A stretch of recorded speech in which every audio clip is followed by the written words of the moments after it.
Hi, Becky. And welcome back to all moms, dads, and caregivers. So, Becky, we did it. 4 great stories about parenting through trauma from 4 great moms. So, all that leaves for us to do is to offer a quick review, a handful of insights that we hope will stick with every listener. You want to get us started? Sure. Let's start with a few thoughts about the general nature of trauma. Most importantly, trauma is hard, but recovery is within reach. We saw so much human resilience in these stories, even under the most horrible circumstances. We did. And we also saw that recovery doesn't just happen. Trauma is like an invisible wound. Recovery takes time and effort, just like recovering from a physical injury takes time and effort. Yep, effort that comes in lots of different forms. For example, seeking support from friends and family, finding therapists or other professional support, and altering your approach to parenting. We also saw the reality that recovering from trauma can take a long time, sometimes a few to several years. Right. And I know that's a hard reminder for a lot of our listeners. So let's also say that in many cases, a great deal of recovery can take place in the first year. And let's be clear about what we mean by recovery. It doesn't mean going back to your old self, because trauma changes a person. And honestly, this is the humbling part. Some events in life are just out of your control. Part of recovery is simply accepting what happened to you.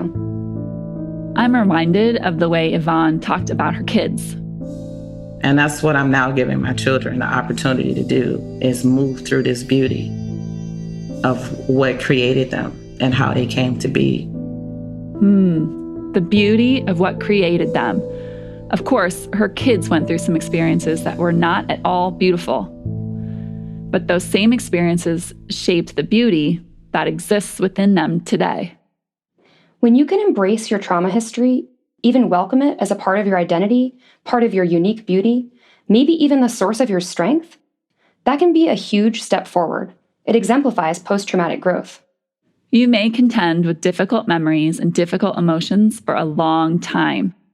But as you recover, you'll be less and less derailed by them. Less derailed by difficult memories and difficult emotions. That's a really nice illustration of recovery, Erin.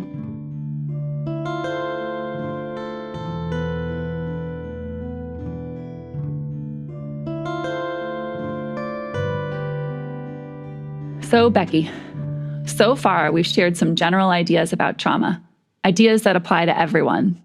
It sounds like you're ready to shift our focus to parenting. Yep.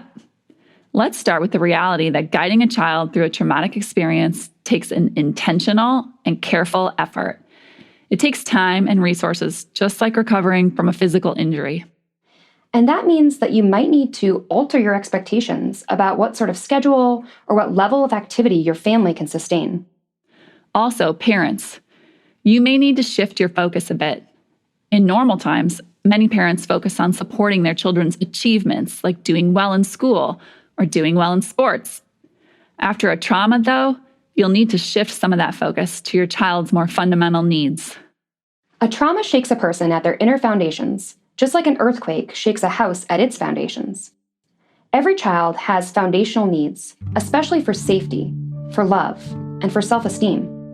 And trauma shakes all of that. So as a parent, it's so important to double down on your efforts in this area. Here's Melissa. I think just filling our house with so much love has been so important.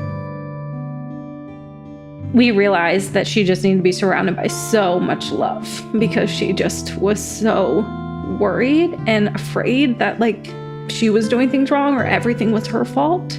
And so we just need to be constantly reinforcing her with love. Filling the house with so much love. You know, some families have very few resources and some are just trying to survive. Even in those circumstances, so much love and so much reassurance can go a long way. So true. And we had one other big parenting theme: how to respond to difficult behaviors. It's so important to remember that little kids really don't know what to do when they have big emotions. They're going to misbehave. They're going to act out. They might scream. And when they do, Most parents will have the same instinct to try to stop those behaviors. Right. And sometimes you have no choice but to stop the behavior, especially if your child is doing something unsafe. But otherwise, you might want to hold back on that instinct and allow some difficult behaviors, even when doing so is unpleasant or inconvenient.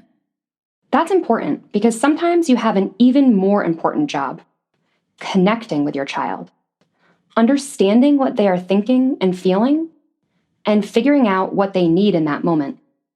Tracy said it very directly. I think the most impactful thing that was said to me was, it's not a behavior, it's an unmet need. So when they're acting out, when they're having problems, what are they telling you? And Niz expressed it this way. If I had to boil it down and condense it, it's trying to pay really close attention to what your child needs. I recognize that kids can't express what they need, but they can tell you through their actions. They can tell you through their breath, the way that they breathe. When they cuddle up to you and you listen to their heartbeat, their hearts will tell you. We just have to open ourselves up and listen to everything that they're telling us without words. Not just their behaviors, but their breath, even their heartbeat.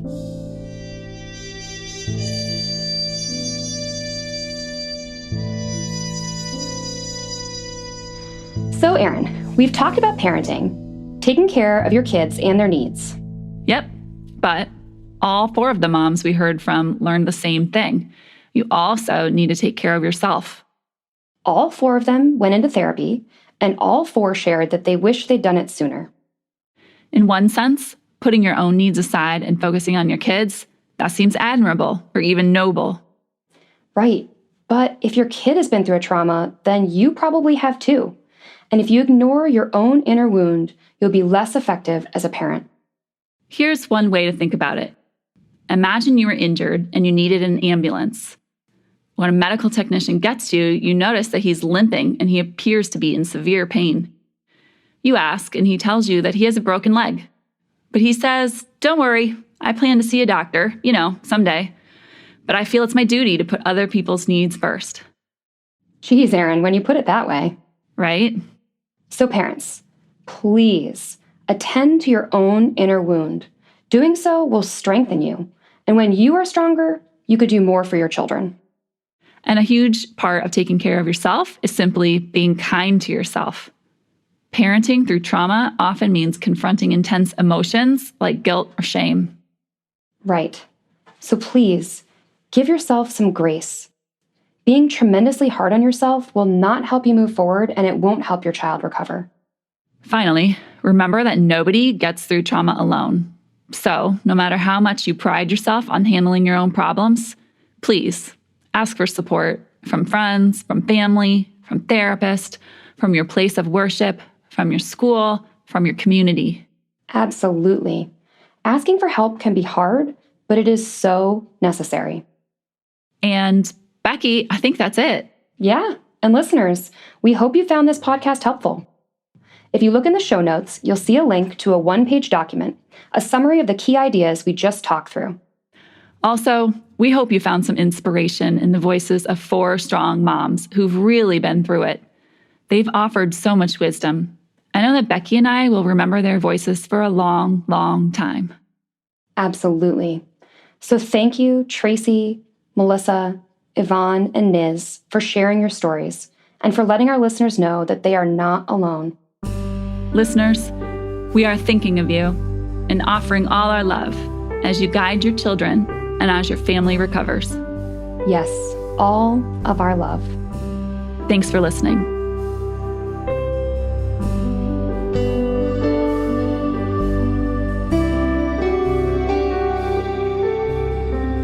This podcast has been brought to you by the Dartmouth Trauma Interventions Research Center, hosted by Erin Barnett and Becky Parton. Special thanks to all of our guests. Editing by Kay Jankowski, Erin Barnett, and Becky Parton. Script development, audio production, and music composition by Chris Trimble and Treehouse Audio Productions. Please see the show notes for more information.